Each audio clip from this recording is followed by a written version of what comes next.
মাঠে ময়দানে খবর নিয়ে কিন্তু ফেসবুকে তিনি বড় রাজনীতিবিদ। বাংলাদেশে এখন এরকম রাজনৈতিক কর্মীর অভাব নেই।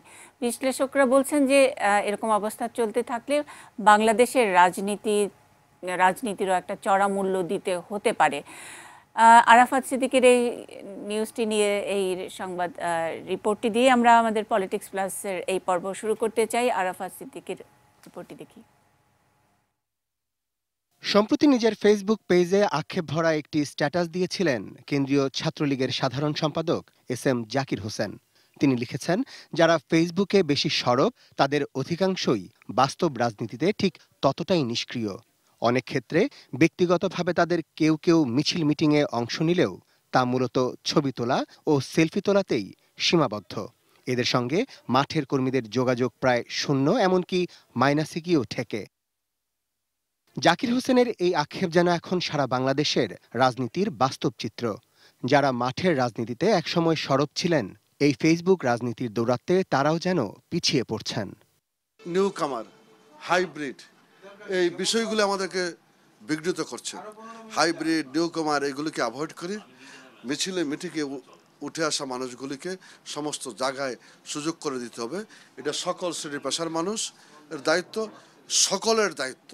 তবে এই সংস্কৃতির সবচেয়ে বড় ভুক্তভোগী বিএনপি সহ বিরোধী রাজনৈতিক দলগুলো। সাধারণ মিছিল মিটিংয়ে এখন আর কর্মীদের দেখা মেলে না, অথচ ফেসবুকে বিরোধী রাজনৈতিক দলগুলোর নেতাকর্মী আর ফ্যান পেজের অভাব নেই। প্রযুক্তিগত উৎকর্ষের সাথে সাথে যে পরিবর্তনটি এসেছে, এই পরিবর্তনটাকে সংক্ষেপে নিজের ভবিষ্যৎ প্রতিষ্ঠার জন্য লাগানোতে কোনো ফলদায়ক কিছু স্থায়ী হবে না। কারণ এই জিনিসটা হলো একটা উলম ফোনের মতো, যে লাফ দিয়ে অনেক উপরে উঠে গেলাম, কিন্তু নিচে সিঁড়ি আছে কিনা পরে নামার সময় সেই ভিত্তিটার দিকে খেয়াল থাকে না। নামার সময় দেখা যাবে ওই সিঁড়ি নেই, দুর্ঘটনা ঘটবে। আর তাই একসময় যারা রাজপথ কাঁপিয়েছেন তারাই এখন কোণঠাসা।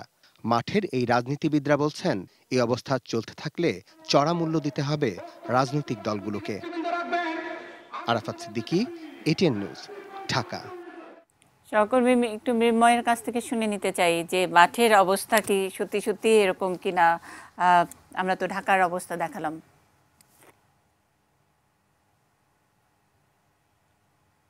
চট্টগ্রামেও আসলে একই ধরনের পরিস্থিতি বলতে হয়। আমি শুধুমাত্র একটি জায়গার উদাহরণ হিসেবে টানতে চাই যে চট্টগ্রামের চেরাগী পাহাড় মোড় এলাকা, যেখানে সংস্কৃতি কর্মী থেকে শুরু করে রাজনৈতিক কর্মী, সকল ধরনের পেশার মানুষ আসলে সেখানে আড্ডা মারে। আগে যেখানে আমরা সেখানে একটা জট দেখতে পেতাম, সেখানে নানা ধরনের আলোচনা হতো, কিন্তু এখন খুব অবাকের বিষয় যে গত আমি 6-7 মাসের ঘটনায় বলতে চাই যে ঢোকার সময় দেখা যায় 3-4 জন ছেলে একসাথে বসে মোবাইল টিপছে, আর কোনো ধরনের শব্দ নেই। আসলে আমি একজনের কাছে যে জানতে চেয়েছিলাম যে আসলে ঘটনাটা কি, সেখানে দেখছি সবাই লুডো খেলছে।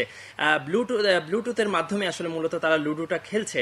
তারা বলছে যে সেটাতে অন্য ধরনের একটা আমেজ পাওয়া যায়। আর এছাড়া আসলে বলা চলে যে প্রথম থেকে শুরু করে মানে প্রতিটা মানুষে আমার কাছে মনে হয় যে ভার্চুয়ালি আক্রান্ত। সেখানে নতুন ভাবে আমি তাদের কাছে প্রশ্ন রেখেছিলাম যে লুডোতে একসময় দেখতাম যে আমাদের মা মাসিরা খেলতো, বিশেষ করে গ্রামে দেখতাম, সেখানে কিন্তু এখন সেটা মোবাইলে চলে এসছে। সেখানে তারা বসে বসে লুডো খেলছেন, সেখানে কোনো ধরনের কথাবার্তা নেই, তারা চুপচাপ আসলে লুডো খেলছেন। লুডো খেলা শেষ, কয়েকটি ধাপ তারা খেললো, তারপর তারা বাসায় চলে গেল। সেখানে কোনো ধরনের আলোচনা নেই। এছাড়া একটু সংস্কৃতি কর্মীদের কথা বলতে চাই। সেখানে একটা আড্ডা হতো সংস্কৃতিদের, বিভিন্ন ধরনের কথাবার্তা হতো, কিংবা পরবর্তী মিটিং কি হতো, কিংবা প্রোগ্রাম সম্পর্কে আলোচনা হতো। সেরকম একজন সংস্কৃতি কর্মীর সাথে আমি আলোচনা করছিলাম যে তাকে অনেকদিন পর দেখলাম, তাকে কেন দেখলাম না। তিনি বলছেন যে এখন সব ধরনের আলোচনা ফেসবুকে হয়, তারা গ্রুপ চ্যাট করেন, সেখানে তারা সিদ্ধান্ত নেন যে আগামীতে প্রোগ্রাম কোথায় হবে, কিংবা প্রোগ্রামে কি ধরনের আয়োজন থাকবে।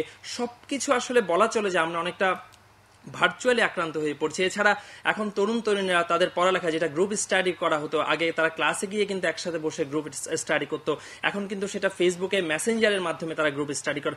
এখন বলা চলে যে আসলে আমরা ছোট থেকে বৃদ্ধ পর্যন্ত সবাই এক ধরনের ভার্চুয়ালি আক্রান্ত হয়ে পড়ছি। এছাড়া বিশেষ করে আমি একটু উদাহরণ হিসেবে টানতে চাই যে এখন আমি আমার পরিচিত কিছু মানুষকে দেখতে পাচ্ছি যে মা বাবা বিশেষ করে যে সন্তান জন্ম নেওয়ার পরই তাদেরকে ফেসবুকে একটা অ্যাকাউন্ট খুলে দিচ্ছেন, যে আমি গত কয়েকদিন আগে একজন বাচ্চা জন্মগ্রহণ করলো, আমি দেখতে পেলাম যে তার একটি ফেসবুক অ্যাকাউন্ট। আমি পরে তার মাকে জিজ্ঞেস করলাম যে এটি কেন, বললো যে আগামী 5-6 বছর যতদিন বাচ্চা বড় না হয় সেটি আমি চালাবো, বাচ্চা বড় হওয়ার পর সেটি তাকেই চালাতে দেবো। মানে এক ধরনের ভার্চুয়াল যে আপনি ফাঁদের কথা বলছেন, সে ফাঁদে কিন্তু আমি মনে করি যে এখনকার মা বাবারা তাদের সন্তানদেরকে নিজেরাই আনছেন। সে ফাঁদটা আসলে কতটুকু ভয়ঙ্কর হতে পারে সেটা হয়তো একটা পর্যায়ে গিয়ে তারা বুঝবেন, যে 18 কিংবা 19 বছর বয়সে গিয়ে তারা সে ফাঁদে হয়তো এমন একটা জগতে প্রবেশ করার পর তারা বুঝতে পারবেন যে হয়তো সে ফাঁদটা খুবই খারাপ।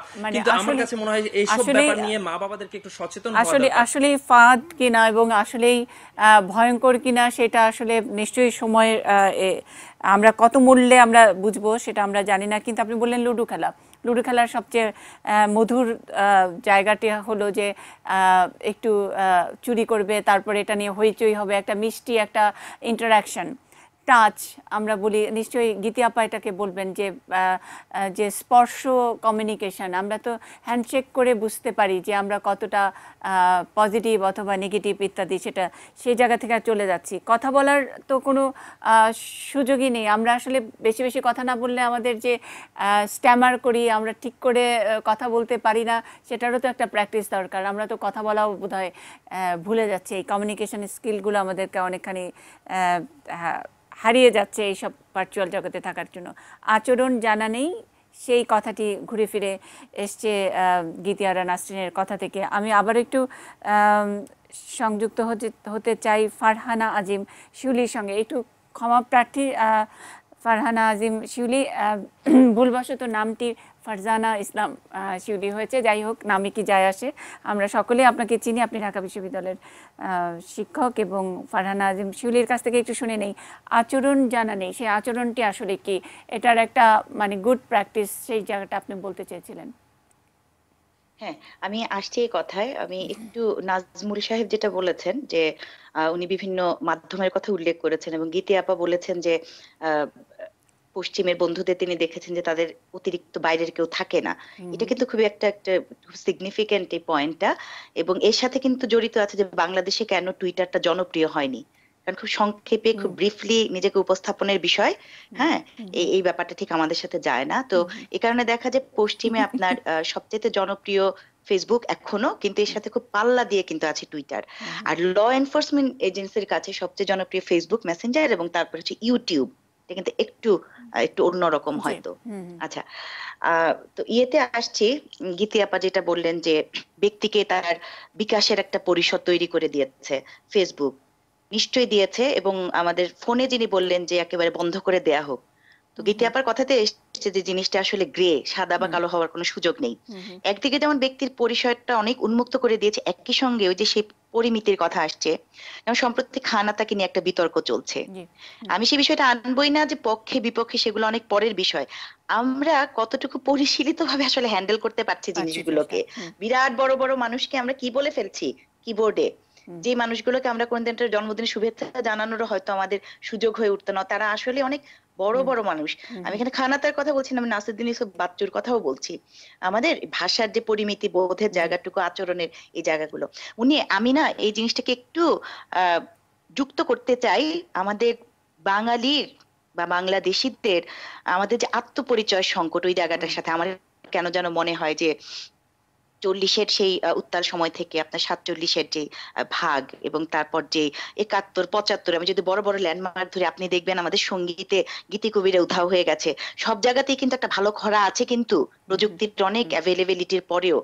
তো আমরা আসলে আত্মপরিচয় সংকটে প্রচন্ড রকম ভাবে এখনো কিন্তু আক্রান্ত। আমাদের এই জায়গাটা থেকে উত্তীর্ণ হতে আর অনেকটুকু পথ যেতে হবে। ফেসবুক তো বিচ্ছিন্ন কিছু না, আমরা আসলেই তৈরি নই এখনো। ভালো যে শুরুটা হয়েছে, আমরা নিশ্চয়ই একটা রূপরেখা পাবো। আর আপনি একেবারে শুরুতে বলছিলেন মুন্নি যে এত বড় হিউম্যান রিসোর্স আমরা কি কাজে লাগাতে পারছি। আমার মনে পড়েছে একটা কথা, খুব সম্প্রতি আমি পড়েছি, রামপ্রসাদের একটা খুব পরিচিত গান আছে যে এমন মানব জমিন রইল পতিত, আবাদ করলে ফলতো সোনা। উনি কিন্তু ওই সময়ে অনেক, ওরা তো ফোর্সি করতে পারতেন, বিরাট সাধক এবং চিন্তক মানুষ, যে আমাদের সেই জায়গাতে আসলে অনেক দূর যেতে হবে। সংখ্যা আছে আমাদের, কিন্তু আমরা কার্যকর ভাবে কতদূর ব্যবহার করতে পারছি, এই জিনিসটা কিন্তু রয়ে গেছে। লিকেজের ব্যাপারটা, সেই লিকেজের ব্যাপারটা সৌরভ ইসলামের কাছে আমি প্রথমে প্রশ্ন করতে চেয়েছিলাম, কিন্তু অ্যাবিউজের জায়গায় আমরা কিন্তু বারবারই ধাক্কা খাচ্ছি। এত ভালো ভালো সত্যি মানব জমিন রইল পতিত আমরা আবাদ করলে ফলতো সোনা, কিন্তু সেই জায়গায় আমরা আসলে কি কি আবাদ করছি?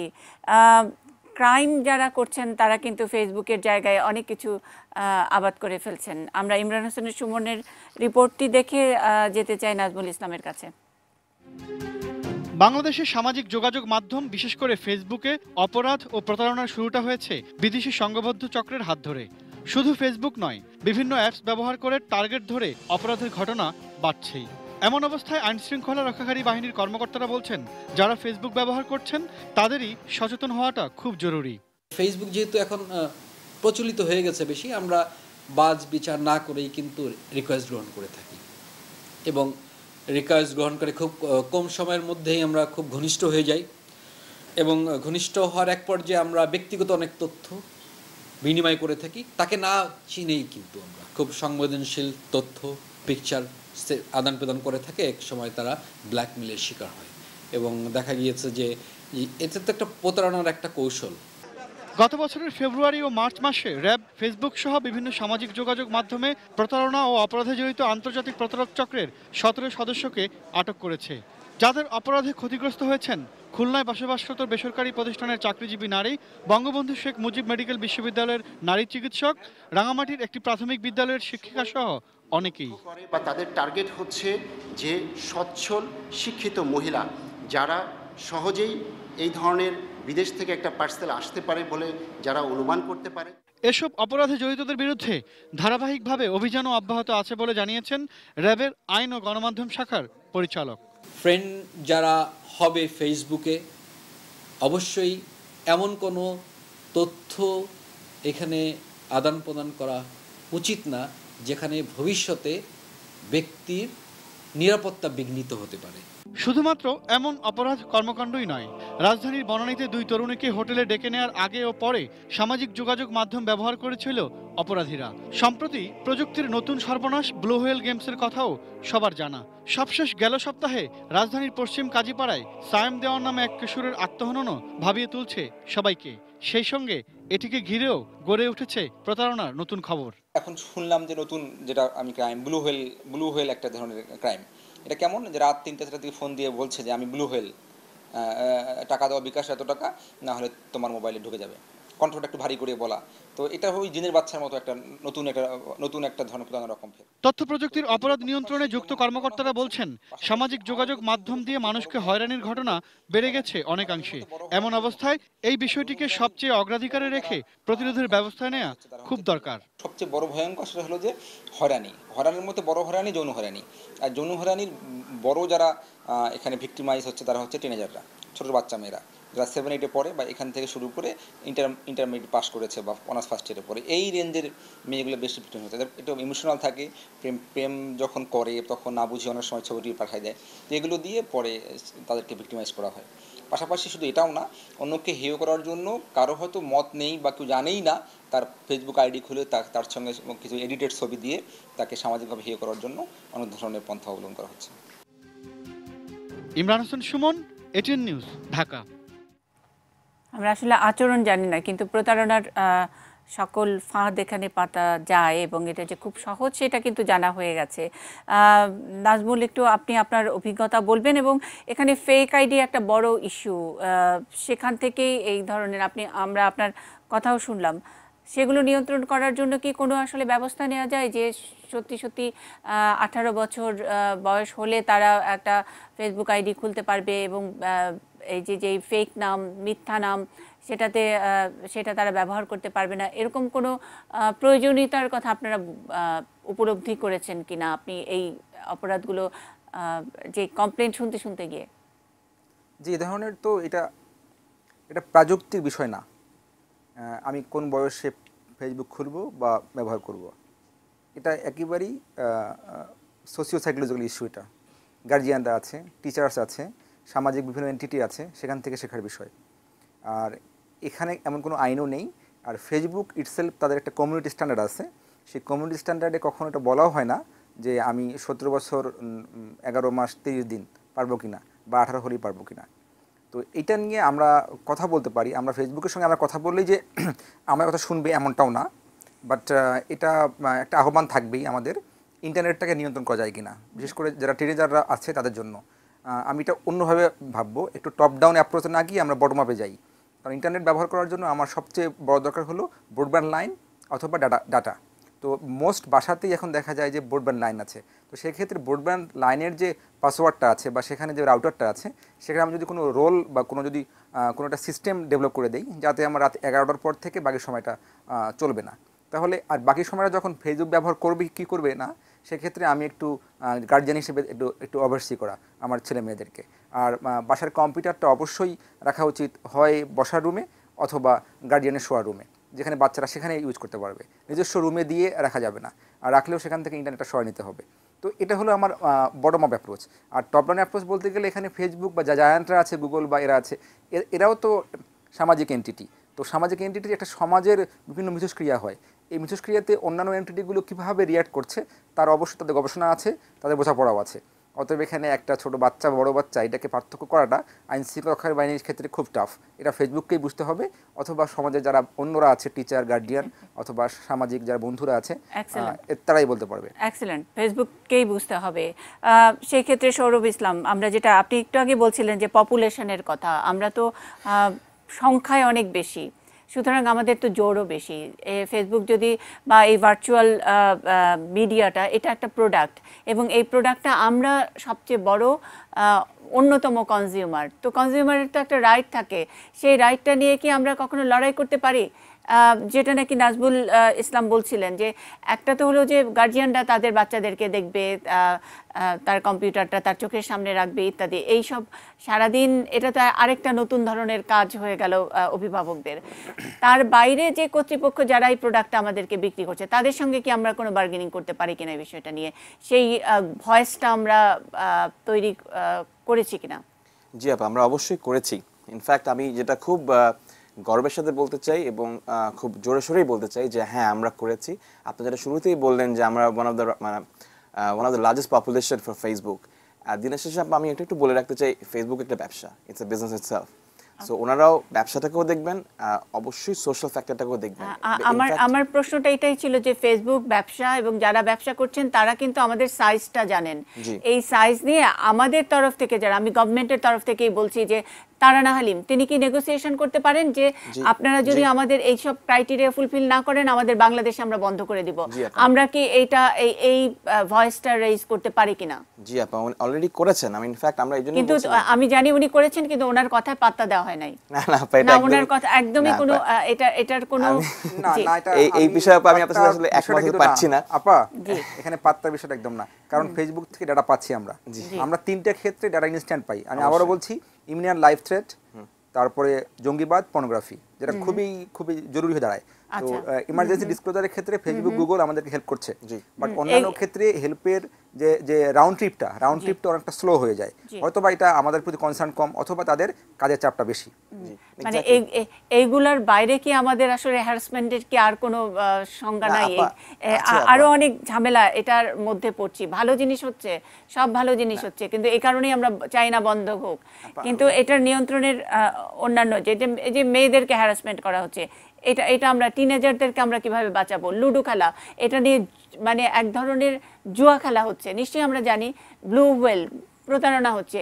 এই আপনারা কি রেগুলার আইন শৃঙ্খলা রক্ষাকারীর কাজ করবেন, নাকি এই ভার্চুয়ালি কে কাকে কি করছে, কাকে থ্রেট দিচ্ছে সেটা নিয়ে যাবেন? আমাদের তো সক্ষমতাও দেখতে হবে। না, এটা তো করছি, আমরা তো আপা করছি। আমাদের সোশ্যাল মিডিয়া মনিটরিং টিম আছে, আমাদের কাজে আমাদের 42 আমাদের পুলিশ অফিসার আছে, কিন্তু আমরা বলছি যে উপর থেকে কোনো একটা নিয়ন্ত্রণের নীতিমালা করে বা আমরা নেগোসিয়েশন করে কিছু করতে পারি কিনা, সৌরভের কাছে আমি একটু জানতে চাই, খুব ছোট করে যদি আপনি শেষ করেন। অবশ্যই আমরা অলরেডি করছি, এবং আমাদের, আমি যে জন্য বললাম, আমি খুব গর্বের সাথে বলতে চাই, আমাদের বাংলাদেশে যে আইসিটি অ্যাক্টগুলো অলরেডি আছে এবং সাইবার ক্রাইমকে সাথে নিয়ে বিজনেসকে কনসিডার করো, in fact this is one of the best আমি বলবো যে অ্যাক্টের মধ্যে একটা। বিকজ আপনি যেটা বললেন, তারা হালিম ম্যাডামের কথা বললেন, in fact we are part of the discussion, because আমি as a Google AdSense certified partner for Bangladesh market, আমরা কিন্তু সেই সময় সেই পার্টিকুলার ডিসকাশনগুলোর মধ্যে আমরা বিজনেসকে সামনে রেখেই ওনাদেরকে নেগোশিয়েট করার জন্য চাপটা দিয়েছি। বিকজ অবশ্যই এটা একটা বড় মার্কেট, 2 কোটির market. If you want to enter in the market you have to comply with the government. অর্থাৎ আমাকে এই মার্কেট অ্যাক্সেস পেতে হলে আমাদের সরকারের যেই আগে রিকোয়ারমেন্টগুলো আছে, ডিমান্ডগুলো আছে, সেগুলো অবশ্যই আগে মিট করতে হবে, then definitely the government will allow you to do the business in Bangladesh. I am sure আপনি জানেন যে মাত্র 10-12 দিন আগে কিন্তু Google has open Bangla for Bangladesh, অর্থাৎ বাংলা কিন্তু এতদিন গুগল রেকগনাইজ করতো না। এটা recently Google has just said যে হ্যাঁ আমরা এখন থেকে বাংলা হোয়াইট লিস্ট করলাম, অর্থাৎ Bangla can be recognised. So এটা কিন্তু অনেক বড় অ্যাচিভমেন্ট। এটা আস্তে আস্তে তারা ব্যবসা বাড়াচ্ছে, কিন্তু আমরা সেখানে আমরা আমাদের সেফটি সিকিউরিটিটা নিশ্চিত করতে পারছি কিনা এটা আমাদের একটা বড় কনসার্নের ব্যাপার। নিশ্চয়ই ঢাকার বাইরে থেকে একজন ফোন করেছিলেন, ইউসুফ আলমগীর একটু যোগ করবেন যে সব অভিভাবকদের আসলে কি চান, তারা কেমন করে অভিযোগ করেন, একেবারে কি ওই রকম আমাদের যে দর্শক বললেন যে বন্ধ করে দেন সেরকম কথা বলেন, নাকি তারা কোনো একটা সমাধান চান? ফেসবুকটা বা সোশ্যাল মিডিয়াও থাকুক, কিন্তু এটা একটা নিয়ন্ত্রণের মধ্যে, এবং যাতে নাকি আমাদের দীপু অথবা আমাদের সোহাগ এরা যাতে উপকৃত হয় সেই জায়গাটার মধ্যে, অথবা আমাদের রাগ দুঃখ খুব একটা পরিমিত একটা জায়গার মধ্যে থেকে প্রকাশ করলাম, কিন্তু কারো কোনো ক্ষতি না করে। কি চাইছেন অভিভাবকরা, সেই সব কথাগুলো একটু শুনতে চাই ইউসুফ আলমগীর। দিদি ধন্যবাদ। যেখানে আমরা বিশেষ করে এই সময়ে কুড়িগ্রামের বিভিন্ন স্কুল কলেজের যে ছেলে মেয়ে আছে, তাদের যে অভিভাবক আছে, এখন প্রয়োজনের তাগিদে সেই সব শিশুদের হাতেও এখন কিন্তু মোবাইল ফোন, এবং তারাও কিন্তু ফেসবুকিং করছেন, এবং কথা উঠেছে ইউটিউবে কাজ করছেন। তো এইখানে এই ফেসবুককে কেন্দ্র করে অনেকভাবে অনেক হ্যারাসমেন্টের ঘটনা ঘটছে, বিশেষ করে ফেক আইডি করে এমন অনেক ঘটনা আছে যে মেয়েদেরকে একটা ফাঁদে ফেলার মতন, যে তারা তাদেরকে কোনো জায়গায় ডাকছেন, বা আবার অনেকে আছে মেয়ে সেজে অনেক পুরুষ মানুষকে কিন্তু এই নানান ধরনের ঘটনা ঘটাচ্ছেন, যে তাদেরকে ফাঁদে ফেলছেন। তবে একটি বড় ব্যাপার হচ্ছে যে এখানকার অভিভাবকদের কিন্তু তারাও তো যেহেতু ফেসবুক চালান, অভিভাবকরাও ফেসবুক চালান, তারা কিন্তু বলেন যে ঠিক এই সোশ্যাল মিডিয়া বন্ধ নয়, বরং এটি এমন একটি আইনি কাঠামোর মধ্যে থাকা উচিত যেখানে যে কোনো তথ্য যেন আইন শৃঙ্খলা বাহিনী চাইলেই পেতে পারেন, এবং বন্ধ নয়, একটি শৃঙ্খলার মধ্যে। এবং যদিও ফেসবুকে একটা বয়স সীমা বিশেষ নির্ধারণ করে মেনশন করা আছে, তারপর সেটি তো ফেক করেই বয়সগুলো লিখে করছে। সেখানে যদি এমন কোনো হয় যে তার জন্ম নিবন্ধনের নাম্বারটা দিতে হবে, কিংবা ন্যাশনাল আইডি কার্ডের নাম্বারটা দিতে হবে, হ্যাঁ, এরকম কথা উঠে আসছে, অনেকেই বলছেন। অনেক ধন্যবাদ। দীপু একটু যোগ করবেন কিনা? আমি এক বিরতিতে যাব। দীপু আপনি যোগ করবেন কিনা? আমি একটা জিনিস সাথে যুক্ত করতে চাচ্ছি, সেটি হচ্ছে নিউজ পোর্টালগুলো। এখন যে অনলাইন নিউজ পোর্টালগুলো হয়, আমার একটা রমজান মাসে একবার একটা ইফতারের প্রোগ্রামে গিয়েছিলাম, সেখানে ইফতারের কারণে সাধারণত সবাই মাথায় টুপি ছিল, সেই ছবিটি দিয়ে একজন ফেক আইডি করে বলেছিল যে এটি একটি জামায়াতে ইসলামের একটি রাজনৈতিক এই চলছে, এবং সেখানে জেলা প্রশাসক রয়েছেন। ঠিক একই রকম প্যালেস্টাইনের কিছু স্টুডেন্ট রয়েছেন বরিশালে, যারা মেডিকেলে পড়াশোনা করছেন, তো ওদের সাথে রক্তদান কর্মসূচির কারণে আমার সাথে ভালো সম্পর্ক, ওদের ছবি তুলে আমরা একসাথে আপলোড দিয়েছিলাম। সেটি নিয়ে বলা হয়েছিল যে এটি একটি ফেক আইডি, এটি একটি জঙ্গিবাদের একটি মিটিং। আর এক মজার ব্যাপার হচ্ছে, এই শেয়ার গুলো করেছে যেমন সর্বকর্তা পর্যায়ের ব্যক্তিও আছেন, তেমনি কম শিক্ষিত আছেন। এরা সংখ্যায় যদিও কম, কিন্তু সমাজের মধ্যেই কম সংখ্যক লোকরাই কিন্তু কলুষিত করছে আমাদের ফেসবুক। তো আমরা একটু ছেলে হয়ে বা সমাজ যারা ঘুরছি, তারাই ফেক আইডির শিকার হচ্ছে।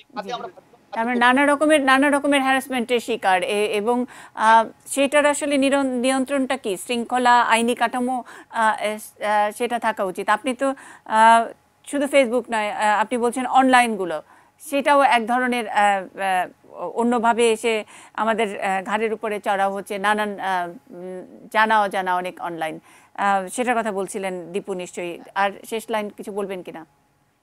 ধন্যবাদ দিদি। আমার মনে হয় যে আসলে ফেক আইডিটাকে ধরার জন্য পুলিশ যারা আছেন তাদের আরো পারদর্শিতা করা বাড়ানো উচিত, তাদের এক্সপার্টিস বাড়ানো উচিত, যে তারা যেন ফেক আইডি আইডেন্টিফাই করতে পারেন। কারণ এখন অলরেডি অনেকে বুঝে গেছেন যে ফেক আইডি আসলে ধরা সহজ না, তো যে ইচ্ছা সেই একটা ফেক আইডি করে যাকে তাকে হেনস্থা করছে এবং ছড়িয়ে দিচ্ছে, বিভিন্ন নিউজ পোর্টাল গুলো হাজার হাজার শেয়ার করে দিচ্ছে।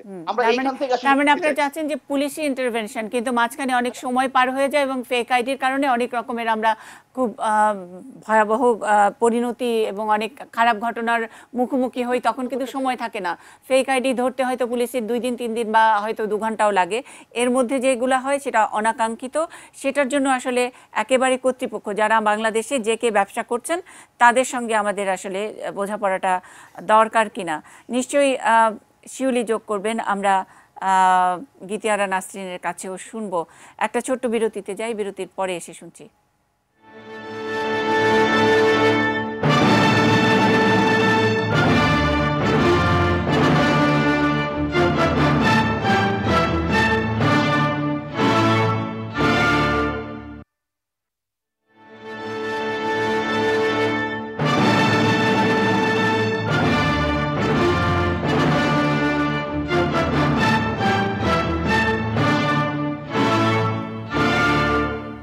কথা ছিল ফেক আইডি নিয়ে, সেই ফেক আইডি নিয়ে কী ব্যবস্থা নেওয়া যায়। আর এরই মধ্যে আমরা একটু আলোচনা করছিলাম যে এই ভার্চুয়াল জগতে ভার্চুয়াল পুলিশিং ব্যাপার বা ভার্চুয়াল কোনো থানা থাকতে পারে কিনা, সেটাও একটা কিন্তু ভাবার বিষয় আছে। নিশ্চয়ই নাজমুল ইসলাম জিনিসটি নিয়ে আরেকটু ঊর্ধ্বতন কর্তৃপক্ষের কাছে যাবেন। আপনারা যেহেতু আছেন, আমরা ভার্চুয়ালি আপনাদের কাছে নালিশ জানাতে চাই এবং আপনারা সেটা ভার্চুয়ালি সলভ করে দেবেন খুব অল্প সময়ের মধ্যে। আমি একটু ফারহানা আজিম শিউলির কাছে যেতে চাই। অন্য দেশের যে অভিজ্ঞতা এবং তারাই এগুলো কিভাবে একটা নিয়ন্ত্রণের মধ্যে আনলো, যেটি আইনি কাঠামোর কথা, শৃঙ্খলা ইত্যাদির কথা বলা হয়েছে, বাংলাদেশে সেটা কতটা সম্ভব সেটা নিয়ে নিশ্চয়ই গীতিয়ারা নাসরিন বলবেন। কিন্তু একটা গুড প্র্যাকটিস, সেটার কোনো উদাহরণ আমাদের সামনে আছে কিনা? ধন্যবাদ মুন্নি, সময় খুব কম, আমি সরাসরি কথায় চলে যাচ্ছি। মজার ব্যাপার হচ্ছে ফেক আইডি ব্যাপারটা apparently it sounds really illegal বা এরকম একটা নিষিদ্ধ কিছু বা যেটা অন্যায়। মজার ব্যাপার হচ্ছে পশ্চিমে কিন্তু পুলিশরা প্রচুর সংখ্যক ফেক আইডি খুলে থাকেন। এটা খুব ইন্টারেস্টিং একটা ব্যাপার এবং এখানে খুব একটা বড় ডিবেট আছে কিন্তু এটা নিয়ে। ডিবেটটা হচ্ছে এরকম যে তারা বলছে যে এটা সোশ্যাল মিডিয়ার রুলস এর ভায়োলেশন হচ্ছে, কোর্ট এন্ড আনকোর্ট, কিন্তু এটা সুপার ফাইন লাইন টানছে ওরা এবং লিগাল নানান ব্যাটেলে যাচ্ছে যেখানে ওরা বলতে চাইছে যেটা ইলিগাল না এবং to some extent ethical. It's interesting. বাংলাদেশের সাথে এই প্রেক্ষাপটটা কিন্তু অনেকটাই ভিন্ন এবং কিছু কিছু এরিয়া তারা কিন্তু খুব ভালো ফলাফল পেয়েছে। যেমন অল্প বয়সী মেয়েদের প্রোফাইল খুলে সম্ভাব্য আপনার ক্লায়েন্ট হিসেবে পেডোফাইল দের চিহ্নিত করতে এই এলাকাগুলোতে, এগুলো একটা ব্যাপার আছে।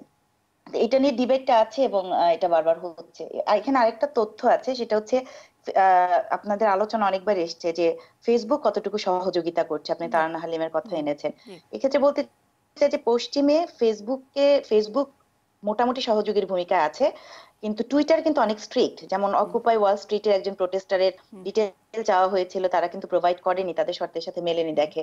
এবং তারপর আরেকবার এক লোক টুইটারে ঘোষণা দেয় যে তার হিট লিস্টে 600 জন আছে এবং সে থিয়েটার আক্রমণ করবে।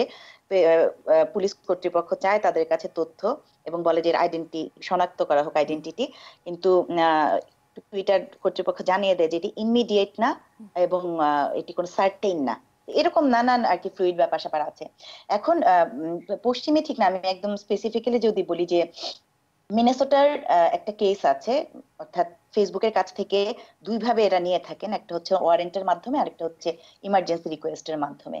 মিনেসোটা ডেরিস স্যান্ডারসন নামে এক লোককে 2006 সালে পেডোফাইল হিসেবে, খুব ইন্টারেস্টিং, তার প্রোফাইলের এগেইনস্টে ওয়ারেন্ট জারি করে আমেরিকার পুলিশ এবং ফেসবুক কর্তৃপক্ষ তার 2.5 বছরের 18 বছরের নিচে যাদের মাইনরদের সাথে ভিডিও চ্যাটের তথ্য করে, সেটাই কিন্তু কোর্টে আপনার এভিডেন্স হিসেবে হাজির হয় এবং তার 12 বছরের জেল হয়, এরকম আছে। তারপরে ফেসবুকের পোস্ট থেকে মার্ডারটা জেনে গ্রেফতার করেছে এবং খুব সফল সেই কেসগুলো পরিচালিত হয়েছে। যেমন আমেরিকার ওহিওতে একটা আপনার 2008 সালে একটা স্ট্রিট গ্যাং এর 71 জনকে গ্রেফতার করতে পারে পুলিশ। সেটা তারা করেছিল একটা মাল্টি টিম গঠন করে, যেমন ফেসবুক, পুলিশ রেকর্ড এবং ফোন রেকর্ডের মাধ্যমে। তারপর ইনক্রিমিনেটিং পোস্ট আমরা যেগুলো দেখি, অনেক সময় দায় স্বীকার করে, আইসিস যেমন দায় স্বীকার করে বা অনেকে কনফেশন নোট দেয় নানা রকম অপরাধ সংগঠন করার পর বা সুইসাইডের পর কিংবা হোমিসাইডের পর, সেগুলোতেও কিন্তু অনেক নানানদের সাফল্যের নজির আছে। এবং সর্বশেষে আমি বলতে চাই, বাংলাদেশের জন্য আমার একটা প্রত্যাশা জায়গা থাকবে, বাংলাদেশে শুরু হয়েছে কিন্তু পশ্চিমে আপনার যে সোশ্যাল মিডিয়া এক্সপার্টদের কাছ থেকে তারা রীতিমতো মানে ডিগ্রির মতো করে কিন্তু তারা পড়াশোনাটা করছেন এবং খুব ব্যাপক একটা জ্ঞান আহরণ ডেটাবেস করছেন। এবং সবশেষে বলি মুন্নি, আপনি বলেছেন যে আপনারা কি পুলিশের কাজকর্ম করবেন নাকি আপনারা সোশ্যাল মিডিয়া। পশ্চিমে এখন সারা পৃথিবীর যে বাস্তবতা দাঁড়িয়েছে দুইটাকে আলাদা করার কোনো সুযোগ নেই। এখানে বলা হচ্ছে যে স্ট্রিট থেকে পুলিশের চোখ এখন চলে গেছে স্ক্রিনে, স্ক্রিন ভার্সাস স্ট্রিট। এখন বাস্তবতা কিন্তু এটাই। অনেক ধন্যবাদ শিউরি আমাদের সঙ্গে থাকবার জন্য। আমরা গীতিয়ারা নাসরিনের কাছ থেকে পুরো আলোচনার একটি মূল জায়গা থেকে একটু শুনতে চাই। আইনি কাঠামো এবং শৃঙ্খলা, যার কিছুটা ইঙ্গিত আসলে ফারহানা আজিম শিউলির কাছ থেকেও শুনেছি। গীতিয়ারা নাসরিন, আইনি কাঠামো যে শৃঙ্খলাটা যেটা তৈরি হবে, যদি ফর্মাল যেটা আইনি কাঠামো, সেটি আসলে আমাদের সামনে উদাহরণ আছে এবং যেটা নিরাপত্তা বিশ্লেষক এরা আরো কাজ করা হচ্ছে এবং তাদের জন্য সেটা একটা আইনি কাঠামো তৈরি হতে তারা তৈরি করবেন। আমার যেদিকে বেশি আগ্রহ সেটি হচ্ছে যে সমাজের মধ্যে থেকে আমরা কি ধরনের কাঠামোটা তৈরি করব, এবং সেদিক থেকে আসলে যেটা যে মিডিয়ার কিন্তু একটা লিটারেসি দরকার। মিডিয়া এটা খুব পরিচিত হয়েছে সব জায়গায়, যে মিডিয়া কিভাবে আপনি ব্যবহার করবেন সেটা কিন্তু ঠিক পড়াশোনা করেই জানা দরকার। এবং মিডিয়ার মতো সোশ্যাল মিডিয়া, যেটি আমাদের জীবনের একটি অঙ্গ হয়ে দাঁড়িয়েছে, সোশ্যাল মিডিয়া কিভাবে ব্যবহার করতে হবে এই জ্ঞানটি সবার কাছ থেকেই আসা দরকার। কেননা বাবা মাও কিন্তু ব্যবহার করছেন কিন্তু তারা আসলে জানেন না। তবে আমরা প্রথমত বাবা মার দিক থেকে যেটা, যে তাদেরকে একটু খেয়াল রাখতে হবে, বাচ্চাদের দিকে খেয়াল রেখে যে আপনারা মিডিয়া কিন্তু একটা পাবলিক পরিসর, সেটা মনে রাখতে হবে। শিশুরা অনেক সময় সেটা বোঝে না, তারা আলাদা করে ব্যবহার করছে, তারা ভাবে যে একটা ছবি দিয়ে দিলাম।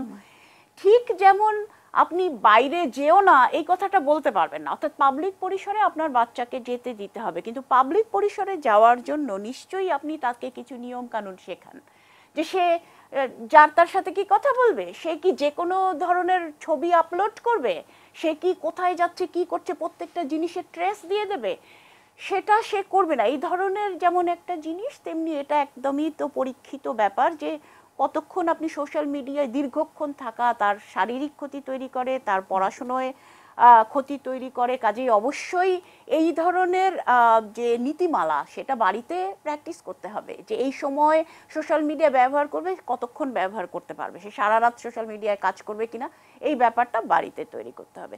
একইভাবে যে এই যে সোশ্যাল মিডিয়ার যে বিভিন্ন যে সামাজিক যে ফোরামগুলো যেগুলো, সেখান থেকে আমরা যেমন এক্সপেক্ট করব, এবং গণযোগাযোগে যারা কাজ করছেন তাদের কাছে আমরা সোশ্যাল মিডিয়া নিয়ে কাজ করছেন, যে তারা এই ব্যাপারগুলো মানুষকে অবহিত করার জন্য আসলে এই লিটারেসিটা তৈরি করবেন, সাক্ষরতাটা তৈরি করবেন, যে সোশ্যাল মিডিয়া কিভাবে ব্যবহার করা উচিত, সাধারণ মানুষ কিভাবে করবে। একইভাবে অ্যাডভোকেসি, যারা যেমন কিছু কিছু জিনিস পুলিশকে অবহিত করা, যদি এরকম কিছু থাকে, যে যেমন ধরা যাক যে অনেক সময় আমি দেখেছি এটা স্পন্টেনিয়াস অনেকবার করা হয়েছে, যে আপনি দেখছেন এমন কিছু যেটা রিপোর্ট করা যায়, আপনি দেখছেন এমন কোনো একটা পেজ যেটা রিপোর্ট করা যায়, তো সেক্ষেত্রে আসলে একটা গ্রুপ হিসেবে বা হ্যারাসমেন্ট কোনো কিছু করা হয়েছে, আপনার চোখে পড়েছে, তো সেই জিনিসগুলো আসলে ঠিক যেমন সাইবার পুলিশও থাকা দরকার, তেমনি সাইবার অ্যাক্টিভিস্টও থাকা দরকার, যারা এই কাজগুলো সাইবারে থেকে করবেন। কেননা ফেসবুক বা যে কোনো সোশ্যাল মিডিয়া একটা বাস্তবতা, এবং এটা আমাদের অনেক কিছু সুবিধা দিচ্ছে, এই জায়গাটুকুকে আমরা আমাদের জন্য নিরাপদ করে তুলব। তার সাথে আমি আরেকটি কথা বলতে চাই, যে আমরা অনেক বেশি নির্ভরশীল হয়ে পড়ছি এই স্পেসে, স্ক্রিনের দিকে অনেক বেশি তাকাচ্ছি। একদম প্রথম যে ভিডিও থেকে শুরু করেছিলাম, কেন শিশুরা নির্ভরশীল হয়ে যাচ্ছে, সেই স্পেসটাও আমাদেরকে বাড়াতে হবে, কিন্তু যে আমি মানুষের সাথে যেতে পারবো। আমি যখন একেবারেই যখন অ্যাডিক্টেড হয়ে যাচ্ছি, তখন কিন্তু আমি পাশে একজন বন্ধু বসে থাকলেও, আমার মা অসুস্থ হলেও আমি ফেসবুকে স্ট্যাটাস দেব যে প্লিজ প্রে ফর হার, কিন্তু আমি তার পাশে যেয়ে বসবো না। এই অভ্যেসগুলি কিন্তু আমার মধ্যে তৈরি হয়ে যাবে। কাজেই এই যে পাশের ফেসবুক যে জায়গাটা পরিসর দিয়েছে, তার বাইরে মানুষে মানুষে মেলার যে পরিসর, এই সাংস্কৃতিক কর্মকাণ্ড, নানা ধরনের কাজ, এগুলি আমরা দেখছি এগুলোও কিন্তু শেষ হয়ে যাচ্ছে, যেটা মানুষকে আরো বেশি করে ফেসবুকে এনে জড়ো করছে। এই পরিসরগুলি বাড়ানো, মানুষে মানুষে কথা বলার জায়গা বাড়ানো, মানুষ যে নিজেকে প্রকাশ করতে চায় অনেক বেশি করে, সে কারণে তো ফেসবুকের আশ্রয় নেয়। নানা ধরনের সাংস্কৃতিক কর্মকাণ্ড দিয়ে নিজেকে প্রকাশ করা, নানা ধরনের ক্রীড়ার যে নানা খেলা ইত্যাদি, পাড়ায় পাড়ায় যে নাটক খেলা ইত্যাদি নানা কিছু হতো, সেই দিকগুলি যেমন অনেক কিছু অনেক জায়গা আমাদের কমিয়ে দেওয়া হয়েছে। সেখানে আমি মনে করি যে সরকারের দিক থেকেও একটা বিরাট ভূমিকা আছে, যে এই স্পেসগুলো আমাদেরকে মানসিক, নাগরিকদের মানসিক স্বাস্থ্য অনেক বেশি রক্ষা করবে এবং অনেক বেশি সমস্যা থেকেও আমাদের বাঁচিয়ে দেবে। Excellent, excellent. গীতিয়ারা নাসরিন অনেক কথা বললেন, সোশ্যাল মিডিয়া লিটারেসির কথা বলেছেন, অ্যাক্টিভিজমের কথা বলেছেন, যে পুলিশিং যেরকম থাকবে সেরকম অ্যাক্টিভিজমও থাকবে। নিশ্চয়ই সোশ্যাল মিডিয়ার যে এডুকেশন যেটার কথা আপা জোর দিলেন, সেখানে কি এক ধরনের অ্যাক্টিভিজম শুরু করা যায়? সেটা আপনি আমি যারা দেখছেন সকলে মিলে এখন থেকে শুরু করতে পারি। সময় কতটুকু দিব সেটা নিয়ে আপা বললেন যে নিশ্চয়ই অভিভাবকরা তার বাচ্চাদেরকে দেখবে, তরুণদেরকে দেখবে। আমরা কি জানি মার্ক জুকারবার্গ কতক্ষণ সময় দেন? গড়ে 7 মিনিটও নয়। সুতরাং এইসব তথ্যগুলো যদি একটু জানি তাহলে আমরা নিজেরা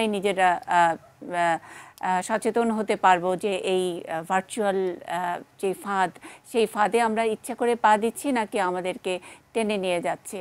এইটুকু বোঝাপড়াটা যদি ঠিক থাকে তাহলে আমাদের অ্যাক্টিভিজমটাও যদি আমরা সবাই জোরে সোরে শুরু করতে পারি, সব দায় হয়তো আমরা নাজমুল ইসলাম বা সব পুলিশের ওপরে দিয়েও হবে না, আবার গুড প্র্যাকটিসগুলো সবসময় আমাদের এখানে প্র্যাকটিস করাও সম্ভব নয়। কিন্তু তারপরেও বাংলাদেশ অনেক অসম্ভবকে সম্ভব করে, যেমন করে খুব অল্প সময় 2 কোটি ফেসবুক ইউজার শুধুমাত্র ঢাকা শহরেই আছে।